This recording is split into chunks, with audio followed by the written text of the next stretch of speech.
Mabuhay! My name is John Daniel G. Silang. Today I'm going to share with you my learnings about cultural diversity in tourism and hospitality.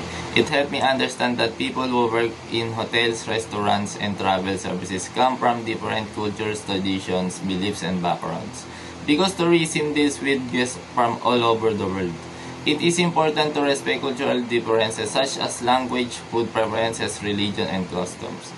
I realized that understanding cultural diversity helps tourism professionals provide better service and avoid misunderstandings with guests and coworkers.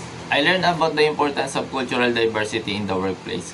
This taught me that having a diverse workforce brings many benefits such as better teamwork, creativity, and problem solving. When employees respect each other's differences, the workplace becomes more positive and productive.